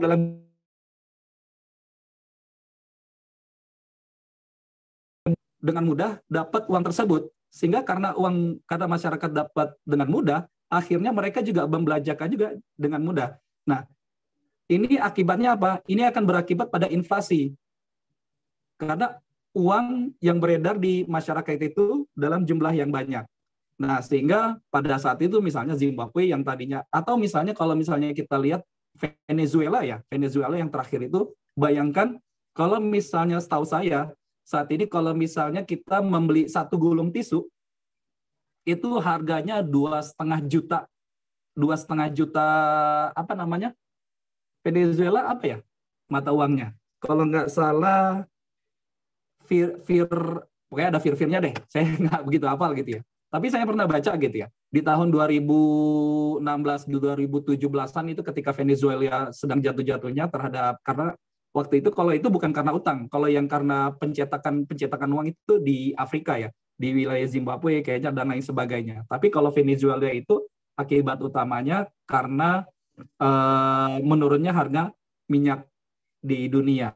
Nah, tapi itu efeknya ketika bank sentralnya itu mencetak uang dalam jumlah yang banyak untuk memenuhi kebutuhan utang atau kebutuhan masyarakat itu sendiri, itu efeknya inflasi. Sehingga yang tadinya misalnya segulung tisu itu harganya cuma sekian rupiah, tapi di Venezuela itu 2,5 juta uang mereka. Jadi nggak sembarangan untuk mencetak uang. Mungkin itu, Gauri. Baik, terima kasih. Bapak, ini banyak sekali ada pertanyaannya. Kita lanjut saja ya Bapak. Pertanyaan selanjutnya ada dari IKD Putra Wijaya. Izin bertanya Bapak, apa yang menyebabkan rupiah kita melemah terhadap dolar Amerika? Terima kasih. Baik, silakan. Iya. Jadi kalau untuk bagaimana uang rupiah itu melemah, sebenarnya banyak ya faktornya ya. Banyak faktornya, tapi salah satunya adalah biasanya itu jual beli. Jadi oleh karena itu dari teman-teman yang misalnya punya uang banyak, itu banyak spekulan-spekulan tuh yang sehingga spekulan-spekulan yang mereka mencoba punya usaha jual beli mata uang. Nah, ada beberapa kegiatan-kegiatan spekulan itu yang berdampak pada melemahnya nilai rupiah terhadap nilai dolar. Sebenarnya banyak ya, banyak faktor ya. Yang pertama misalnya yang tadi arus modal. Kalau misalnya kita belanja tadi yang seperti Mas Teddy bilang, kita belanja ke luar negeri, terus beli produk-produk luar negeri gitu ya. Padahal di dalam negeri juga banyak. Sehingga arus modal yang ada di Indonesia itu bergerak ke luar negeri. Nah, ini yang menurunkan nilai rupiah. Salah satunya yang menurunkan nilai rupiah. Jadi, teman-teman ketika belanja produk luar negeri, misalnya dari Amazon dan lain sebagainya, itu ingat bahwa apa yang kita lakukan itu salah satunya berdampak pada menurunnya nilai rupiah terhadap mata uang asing. Terus, ada lagi nggak misalnya banyak sih sebenarnya faktor-faktornya, misalnya ada beberapa kegiatan-kegiatan perdagangan misalnya. Terus ada beberapa kejadian-kejadian misalnya nih, yang tadi seperti yang terjadi di Venezuela, harga minyak misalnya melemah. Terus kalau misalnya di Indonesia bisa jadi misalnya dari harga pangan. Misalnya ekspor utama kita apa sih? Ekspor utama kita misalnya bahan tambang. Nah, ketika terjadi permasalahan di bahan tambang, ini juga akan berdampak pada nilai rupiah itu sendiri atau nilai tukar itu sendiri. Mungkin itu jawaban singkatnya ya. Baik, semoga menjawab ya Kak Putra Wijaya. Nah, selanjutnya ada pertanyaan dari Rai Jandri. Izin bertanya Pak, tadi telah dijelaskan tentang filosofi uang rupiah yang termuat gambar pahlawan. Kira-kira apa relevansi yang logis antara pemilihan tokoh pahlawan dengan nilai uang rupiah sebagai alat tukar atau transaksi? Padahal yang kita tahu ada juga pahlawan lain yang berjasa bagi NKRI. Baik, terima kasih. Silakan dijawab, Bapak. Baik, terima kasih. Jadi untuk penentuan gambar pahlawan, itu kami bekerja sama dengan Kementerian Sosial yang nanti diputuskan oleh Presiden. Jadi bukan Bank Indonesia yang menentukan, tapi dari Kementerian Sosial. Nah, Kementerian Sosial nanti bekerja sama dengan ahli sejarah dan juga keluarga pahlawan itu sendiri. Sebenarnya ada beberapa pahlawan-pahlawan itu yang mau ditampilkan di uang rupiah kita. Tapi mereka menolak. Misal di pecahan 100 rupiah. Coba ada yang bisa jawab nggak? Pecahan 100 logam. Siapa pahlawannya? Ayo. Siapa pahlawan yang tertera di pecahan 100 logam? Di chat, nanti dapat hadiah. Teman-teman, jawab. Langsung. Bisa dijawab teman-teman. Gegauri juga bisa jawab loh. Ada yang bisa nggak? Ada 100 rupiah. Ya. Kalau tidak salah, Profesor Dr. Insinyur Herman Johannes. Siap. Dari mana itu? Saya dengan siapa nih? Raijandri. Dengan siapa? Dengan Raijandri. Oh, baik Raijandri. Makasih, betul ya. Jadi Profesor Herman Johannes. Yang pertama, kenapa Profesor Herman Johannes bisa ada di uang pecahan 100? Yang pertama, keluarga dari si Herman Johannes itu sendiri itu membolehkan penggunaan Herman Johannes di pecahan uang 100. Karena nggak semua keluarga pahlawan tuh mau. Misalnya, itu pecahan 100, setahu saya, dulu saya di DPU, itu sudah ditawarkan ke beberapa keluarga pahlawan.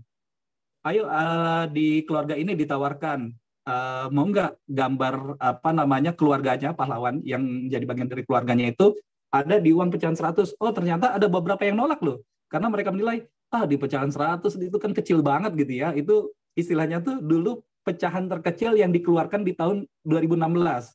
Nah, itu ada beberapa keluarga pahlawan yang nggak mau. Tapi dari Bank Indonesia itu sendiri, dalam menentukan pahlawan, itu sebenarnya ada tiga syaratnya. Yang pertama, pahlawan itu mewakili masa, diupayakan mewakili masa yang dipilih.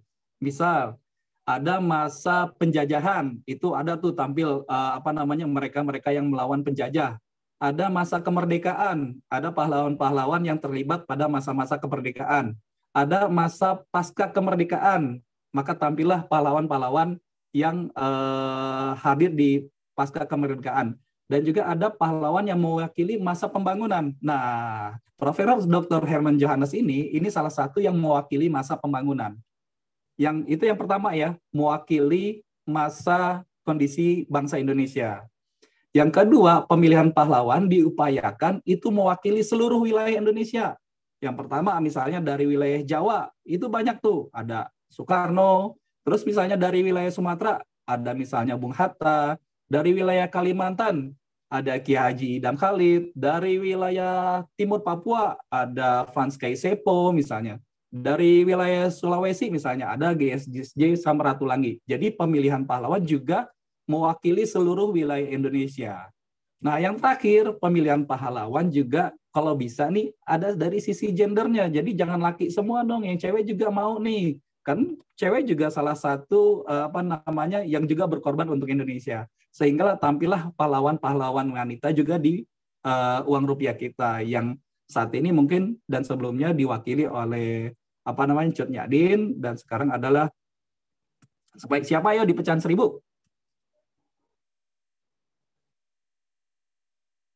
Pecahan 1000 rupiah. Ayo, pahlawannya siapa? Kapten Patimura. Itu yang dulu tahun 2000, tahun emisi 2016. Setelah Cut Nyak-Dien siapa?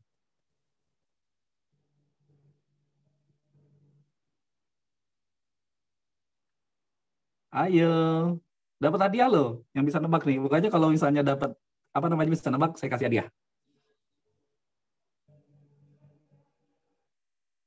Bisa di kolom chat.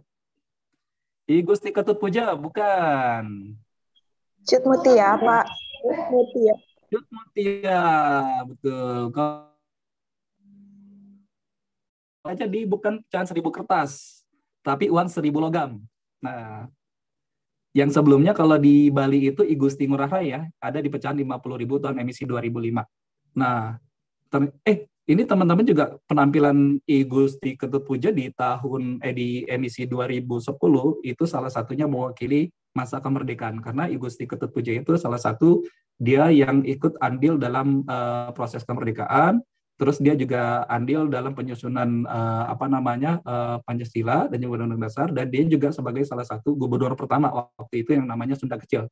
Jadi namanya Bali, terus Nusa Tenggara Barat sama Nusa Tenggara Timur itu namanya dulu Sunda Kecil. Nah, itu gubernur pertamanya adalah I Gusti Ketut Puja. Salah satu penampilan pahlawan itu juga bisa kita bisa belajar sejarah dari situ. Itu ya.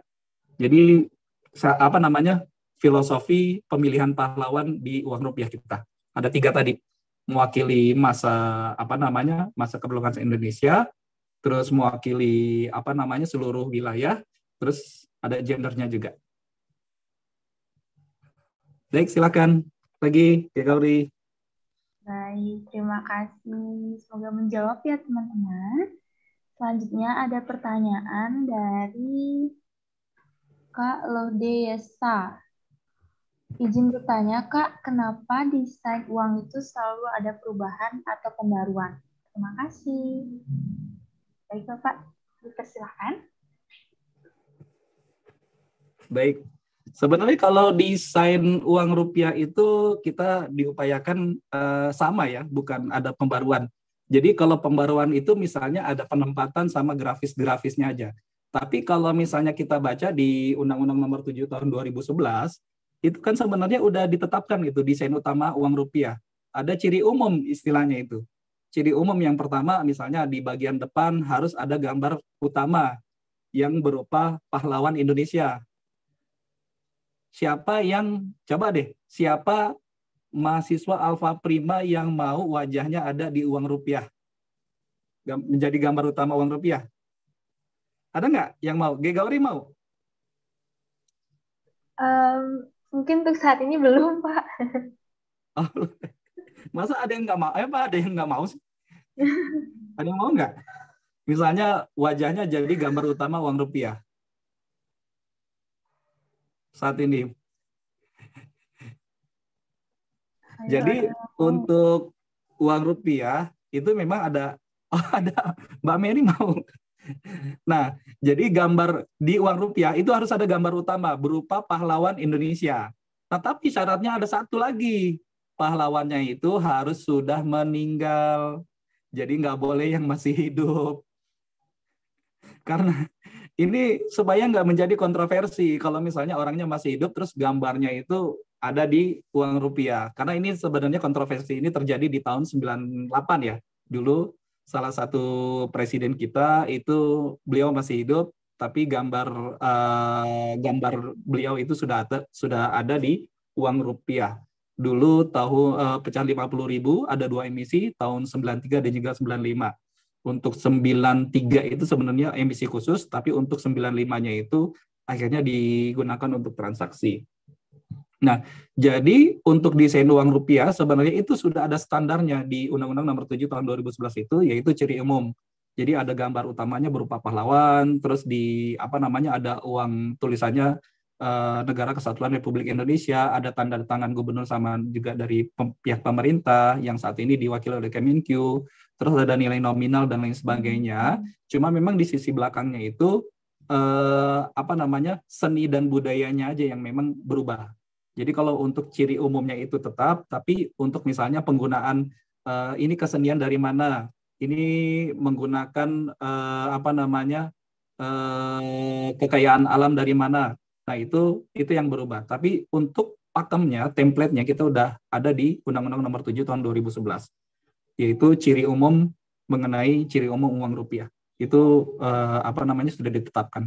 Oleh karena itu Bank Indonesia sebenarnya tidak bisa keluar dari itu. Jadi kalau misalnya desainnya sama sebenarnya. Jadi mungkin penempatan sama penggunaan ininya aja yang berubah-berubah. Kalau warna boleh nggak berubah? Boleh. Warna itu boleh. Karena warna itu kita saat ini di Indonesia itu pada saat pencetakan uang rupiah kita menggunakan dalam penentuan warnanya itu kita menggunakan sketsa Munzel namanya. Jadi coloring warna itu, kenapa sih uang pecahan 20.000 warna hijau, kenapa uang pecahan 2.000 itu warna abu-abu. Jadi kalau misalnya ada dua angka, nominal dua angka di depannya sama, nah itu kalau bisa warnanya itu kontras. Nah tapi sekarang kadang-kadang orang maunya cepat-cepat tuh, uang 2.000 agak dicelupin ke warna hijau, orang mengiranya itu uang pecahan 20.000. Itu hati-hati tuh ya. Oleh karena itu saat bertransaksi perhatikan lagi. Mungkin itu, Gauri.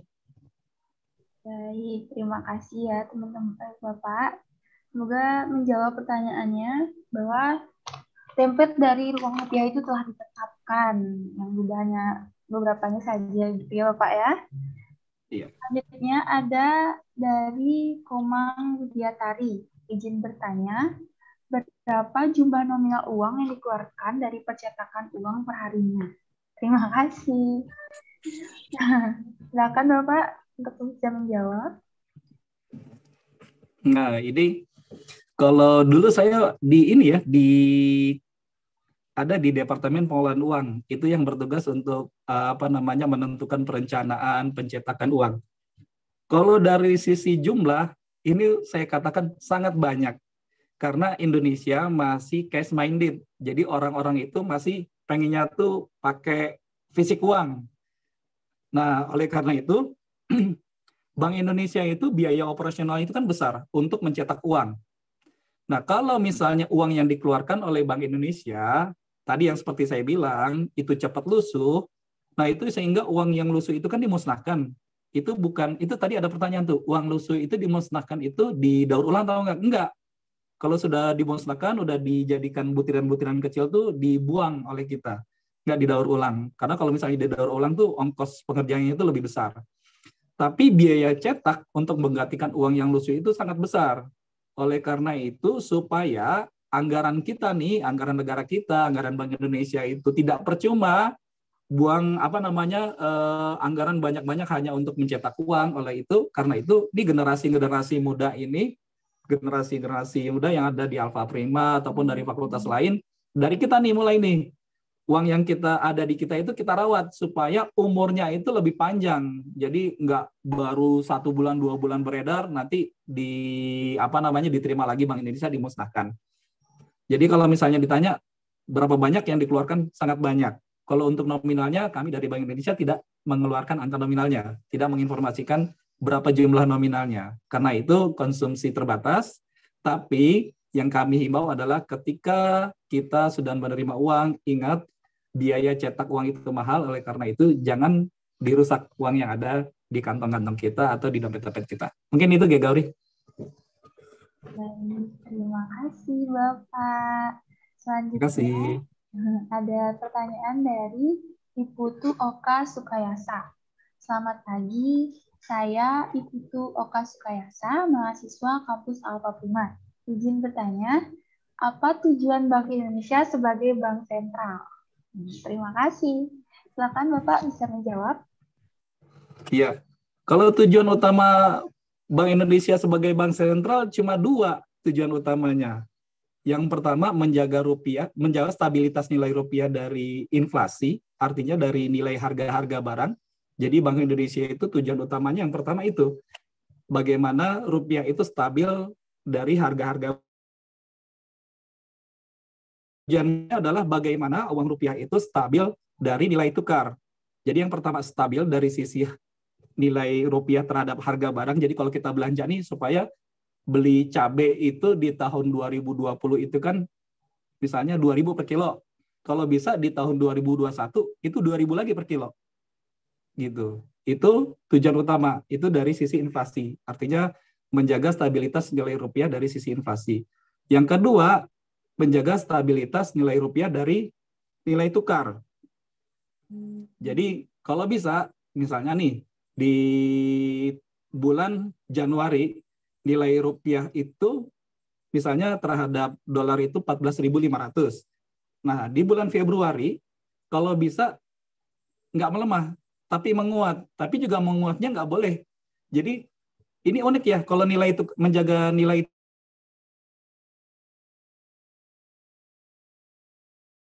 dia nggak boleh juga melemah terlalu banyak. Artinya begini, kalau misalnya harga rupiah misalnya terhadap dolar saat ini 14.500, tiba-tiba menguat drastis, besok tiba-tiba 13.000. Nah itu juga nggak bagus. Itu juga nggak bagus misalnya terhadap neraca perdagangan dan juga beberapa komoditi yang sudah dibeli oleh distributor misalnya. Distributor itu membeli beberapa barang dari luar negeri itu dengan dolar USD 14.500. Tiba-tiba dolar di sini sekarang 13.300. Nah itu rupiah itu juga nggak boleh menguat secara drastis dalam waktu yang singkat. Jadi kalau menguat itu juga harus perlahan karena itu berdampak kepada perdagangan di Indonesia. Itu ya, tadi tujuan utama dari Bank Indonesia menjaga stabilitas rupiah dari inflasi dan juga stabilitas rupiah dari nilai tukar. Nah, terus apa yang dilakukan Bank Indonesia ya banyak dengan terhadap tujuan-tujuan itu, misalnya dia melakukan pasar moneter dan lain sebagainya. Mungkin itu, Dia Gauri. Terima kasih, Pak. Ini pertanyaan selanjutnya dari Aratih Ambarawati. Izin bertanya, Pak, apa pengaruh Bank Indonesia terhadap perekonomian Indonesia? Apalagi yang di era yang sekarang, dan bagaimana persepsi nilai rupiah terhadap mata uang asing? Terima kasih. Silakan, Bapak. Ini saya terus, Mas Teddy mau jawab mungkin? Mas Teddy? Ya, siap, Mas. Mau jawab? Baik, Gauri, mohon maaf tadi ada kekeliruan di sini. Bisa diulang soalnya dari ini? Baik, Pak. Sebentar. Izin bertanya, apa pengaruh Bank Indonesia terhadap perekonomian Indonesia, apalagi di era yang sekarang? Dan bagaimana persepsi nilai rupiah terhadap mata uang asing? Oke, sebenarnya pertanyaannya sudah dijawab oleh Mas Gerard tadi ya, apa sih pengaruh Bank Indonesia terhadap perekonomian. Jadi sesuai dengan tujuan Bank Indonesia tadi, yaitu menjaga kestabilan nilai rupiah, baik itu terhadap nilai tukar terhadap barang dan jasa, ataupun terhadap mata uang negara lain gitu kan. Itu sudah peran Bank Indonesia untuk menjaga perekonomian. Nah, kalau misalnya rupiah kita melemah, apa yang terjadi dengan perekonomian kita? Pasti akan menurunkan. Nah, itulah tugas pokoknya Bank Indonesia di sana gitu. Memang perannya adalah menjaga perekonomian Indonesia. Terus yang kedua, bagaimana tadi tukar terhadap uang asing ya? Ya, nilai rupiah terhadap mata uang asing, persepsi. Gitu. Persepsi. Bagaimana persepsi nilai rupiah terhadap mata uang asing? Mohon maaf, ini bisa open mic nggak? Dari siapa tadi? Ida Ayu. Bagaimana persepsi? Maksudnya biar saya nggak salah jawab nih, persepsi nilai rupiah terhadap mata uang asing. Nilai tukarnya atau dilihat dari apa ya ini persepsi yang dimaksud ya? Boleh saya jawab nggak? Oh iya, silakan Mas Gerard. Iya. Jadi untuk peran Bank Indonesia terhadap perekonomian Indonesia ini sangat besar ya, karena Bank Indonesia sendiri merupakan lembaga yang memiliki regulasi terhadap moneter. Nah, jadi mungkin ada yang diketahui, jadi di Indonesia ini kan ada dua lembaga ya, ada Bank Indonesia, ada juga Otoritas Jasa Keuangan. Nah, kalau Otoritas Jasa Keuangan itu melihat perbankan dari individu. Nah, tapi kalau Bank Indonesia itu melihat perbankan dari tidak hanya individu, tapi hubungan antar individu. Artinya kalau di OJK itu melihat dia mikroprudensial, di Bank Indonesia itu melihat secara makro, yang namanya makroprudensial. Nah, dari sisi Bank Indonesia sendiri, itu ada beberapa kebijakan-kebijakan yang terkait dengan perekonomian Indonesia. Salah satunya adalah BI 7 Days Reverse Report. Nah, jadi kalau misalnya teman-teman lihat itu kan kadang-kadang BI mengeluarkan itu ya, Bank Indonesia sekarang suku bunga sekian gitu ya, suku bunga sekian, apa sih ngeri ya? Kenapa sih Bank Indonesia menentukan tingkat suku bunga? Nah, ternyata itu sangat berpengaruh terhadap inflasi, terus berpengaruh terhadap perekonomian Indonesia. Contoh misalnya, Misalnya Gegauri punya uang 100 juta tadi, seperti yang Bli tadi bilang misalnya. Gegauri punya uang 100 juta. Nah, ketika Gegauri punya uang 100 juta, itu ada di tangan, itu Gegauri itu kalau pegang uang tunai, itu bawaannya itu mau belanja aja tuh. Mau nraktir teman, mau belanja, mau apa lagi Gegauri? Mau wisata. Pokoknya uang itu dihambur-hamburkan lah istilahnya. Kalau misalnya pegang uang tunai. Nah, kalau misalnya Bank Indonesia menaikkan suku bunga misalnya. Nah, Gegauri itu tertarik tuh. Oh, uang saya nih jangan dibelanjakan semua nih. Sebaiknya ditabung di bank. Sekian persen gitu ya. Misalnya 95% ditaruh di bank aja. Karena nanti ditaruh di bank nih akan untung saya. Dapat bunga dan lain sebagainya. Nah, itu ada dua tuh yang diuntungkan. Yang pertama, Bank Indonesia ketika menarik uang Gegauri yang tadinya tunai terus ditabung ke bank, itu menjaga inflasi. Terus yang kedua, ketika uang ini ditabung ke bank, ini bank jadi punya uang nih untuk melakukan pembiayaan. Nah, jadi kan banyak tuh beberapa proyek-proyek itu yang membutuhkan pembiayaan. Kan nggak mungkin mereka proyek-proyek itu pembiayaannya dari individu. Nah, salah satunya adalah pembiayaannya tuh dari bank. Nah, jadi itu salah satu tugas Bank Indonesia secara simpel gitu ya, dari kacamata sederhana mengenai perekonomian Indonesia. Terus cuma itu enggak juga. Misalnya tugas Bank Indonesia dalam menyediakan sistem pembayaran itu juga dalam rangka memperlancar kegiatan perekonomian Indonesia. Dan yang kedua, sekali lagi nih, yang ketiga, Bank Indonesia sekarang juga mendorong UMKM. Jadi Bank Indonesia juga melihat bahwa ternyata UMKM itu cukup tinggi loh, berpengaruh terhadap tingkat ekonomi Indonesia. Bayangkan 70% itu tenaga kerja Indonesia itu ada di sektor UMKM. Jadi yang ada di kayak kafe-kafe, terus misalnya ada yang jual snack dan lain sebagainya, itu mereka kecil tapi jumlahnya banyak. Itu 70% tenaga kerja Indonesia itu terserap ke sana gitu ya. Nah, oleh karena itu Bank Indonesia juga saat ini juga mendorong UMKM. Nah, terus Bank Indonesia juga melihat sekarang sektor syariah juga ternyata sangat berpengaruh gitu ya, dan sekarang mulai tumbuh. Nah, Bank Indonesia sekarang juga saat ini juga mendukung pertumbuhan sektor syariah. Makanya ada misalnya festival ekonomi syariah, terus ada misalnya festival peragaan busana syariah dan lain sebagainya. Itu tugas Bank Indonesia terhadap keberadaan Bank Indonesia terhadap perekonomian Indonesia. Terus masalah persepsi masyarakat terhadap nilai mata uang rupiah terhadap mata uang lain. Nah, ini kita juga sebenarnya sangat prihatin terhadap uang rupiah kita ya. Jadi kalau misalnya uang rupiah kita, kursnya sekarang berapa nih? Kurs hari ini itu 14.000 sekian ya terhadap USD. Nah, kalau dilihat di ranking dari sisi tukar USD, itu rupiah Indonesia tuh kecil gitu ya. Sangat kecil. Yang pertama itu Venezuela. Setahu saya Venezuela itu 1 USD itu sekitar 411.000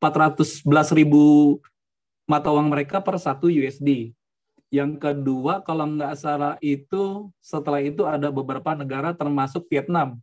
Vietnam itu kalau nggak salah 20 ribuan sekian, terus Iran, kalau nggak salah Iran, terus baru Indonesia. Jadi Indonesia itu kalau misalnya dilihat dari sisi tukar terhadap 1 USD itu cukup besar, 14.500. Nah, ini sebenarnya akan berpengaruh secara psikologis gitu ya terhadap nilai mata uang asing. Sehingga ini salah satu yang mendorong Bank Indonesia sedang mengupayakan gimana kalau misalnya kita redenominasi aja nih gitu ya. Jadi uang rupiah kita yang angka 3-nya di belakang tuh kita ilangin, 100.000 jadi 100 gitu ya. 50.000 jadi 50, 20.000 jadi 20. Nah, bisa nggak redenominasi itu? Bisa, sebenarnya ada beberapa negara yang sukses juga redenominasi, tapi ada juga yang nggak sukses redenominasi. Nah, terus pengaruhnya apa? Sebenarnya pengaruhnya itu dari sisi psikologis sama tingkat persepsi tadi takutnya gitu ya. Jadi kalau misalnya uang rupiah, 1 rupiah cuma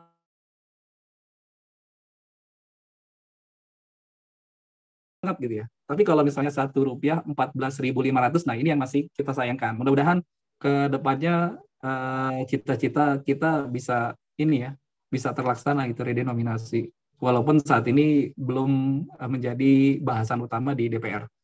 Mungkin itu jawaban dari saya, Gaudi.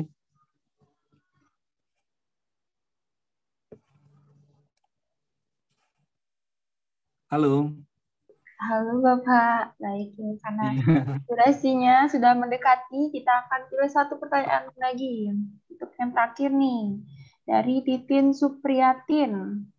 Izin bertanya, apa syarat-syarat yang harus dipenuhi kalau kita ingin bekerja di Bank Indonesia? Baik Bapak, dipersilakan.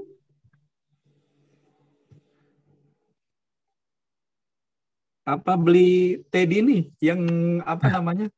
Tahun 2015 menjadi bagian dari Bank Indonesia. Kalau saya kan tahun 2003, udah terlalu lama. Ya beli Teddy, gimana tuh waktu 2015 kok bisa jadi pegawai BI? Caranya gimana beli? Kalau boleh tahu nih, Titin Supriyantin ini dari fakultas atau jurusan apa ya?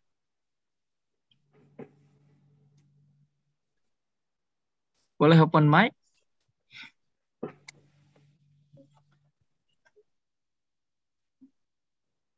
Belum ya? Oke. Apa nih dibalas nggak chatnya? Jadi Alpha Prima itu ya Alpha Prima. Jadi gini, di BI ini ada beberapa lowongan yang bisa dimasukkan ya. Yang pertama itu istilahnya swakelola atau tenaga kontraknya BI. Itu bukannya itu regional di daerah tersebut. Itu bisa. Yang kedua ada bukaan untuk calon staff. Yang ketiga itu CPM. Nah, ada 3 tahapan mungkin, 3 kriteria yang salah satunya bisa teman-teman ikutin. Nah, syaratnya adalah kalau misalnya di swakelola itu ada yang persyaratannya minimal SMA ada.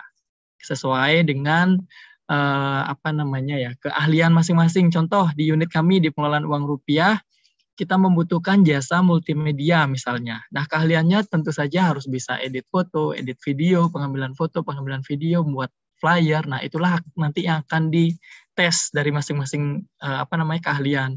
Jadi kalau misalnya Titin Supriyantin mau mengikuti yang swakelola, jurusannya di PUR sesuai kebutuhan adalah keahliannya misalnya di bidang multimedia. Persyaratan minimal adalah SMA gitu. Jadi nanti yang dipenuhi seperti biasa ada surat lamaran, kemudian SKCK, dikirimkan kurikulum vitae-nya ke kami, terus ijazah juga dilengkapi. Itu sih untuk persyaratan di swakelolanya. Kemudian untuk di PCS, itu di bagian saya sendiri, itu kemarin harus minimal S1.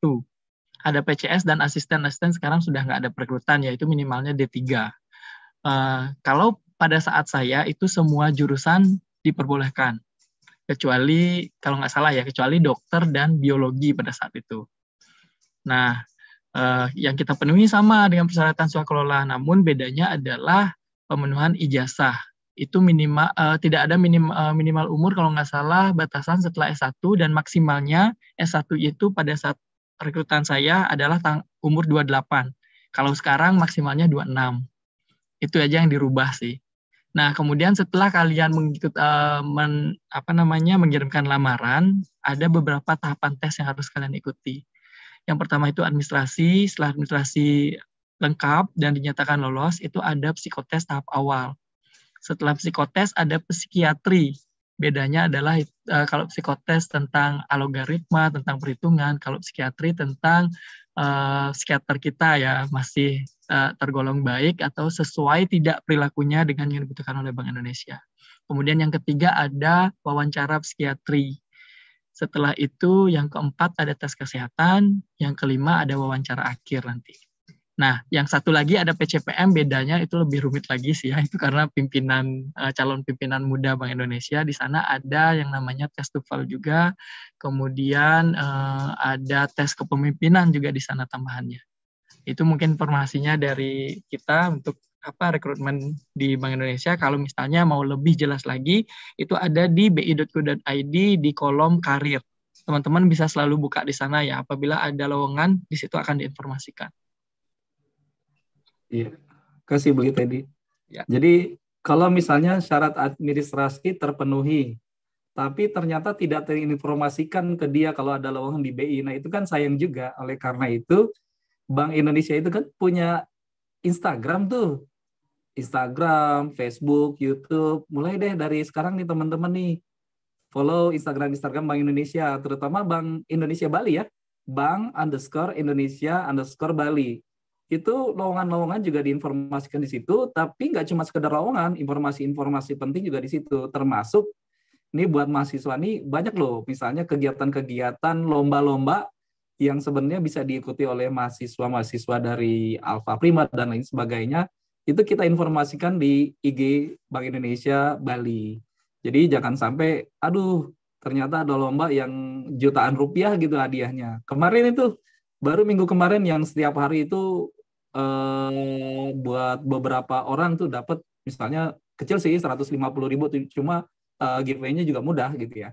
Nah, oleh karena itu, teman-teman, ayo deh sekarang follow Bank_Indonesia_Bali biar terinformasikan kalau misalnya ada lowongan, ada perlombaan, atau informasi penting yang lainnya. Begitu Kak Gauri ya?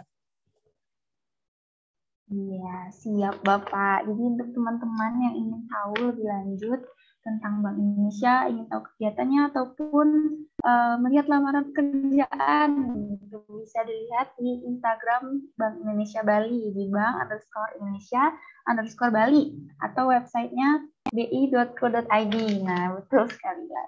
Kita akan lanjutkan karena beberapa pertanyaan atau banyak sekali pertanyaan yang sudah terjawab. Kita akan lanjutkan ke sesi foto bersama. Jadi untuk teman-teman diharapkan menyalakan kameranya karena kita akan melaksanakan sesi foto bersama. Untuk sesi foto bersama akan diambil alih oleh si dokumentasi. Untuk waktu dan tempat kami persilakan. Baik, terima kasih Gauri atas waktunya. Untuk teman-teman bisa mengaktifkan kameranya untuk di sesi foto bersama. Baik, 1, 2, 3. Lagi sekali. 1, 2, 3. Lagi sekali. 1, 2, 3. Baik, sekian sesi foto bersamanya. Saya ucapkan terima kasih. Baik. Sampailah kita di penghujung acara nih. Sekali lagi, kami dari panitia mengucapkan terima kasih yang sebesar-besarnya kepada pihak Bank Indonesia dan juga seluruh partisipasi dalam kegiatan Bank Sentral Asia, Bank Sentralan, mohon maaf. Dan akhir kata, saya selaku moderator pamit undur diri. Saya minta maaf yang sebesar-besarnya apabila ada kesalahan kata yang saya lontarkan dengan sengaja ataupun tidak. Semoga kita dapat bertemu kembali di acara seminar yang diadakan Hima Akuntansi lainnya. Dan semoga materi tentang cinta, bangga, paham rupiah ini dapat manfaat sekali untuk kita, baik untuk masa sekarang maupun ke depannya nanti. Akhir kata saya tutup dengan Parama Santi. Om Santi Santi Santi Om. Wassalamualaikum warahmatullahi wabarakatuh. Shalom. Namo Buddhaya. Salam kebajikan, salam sejahtera untuk kita semua. Terima kasih.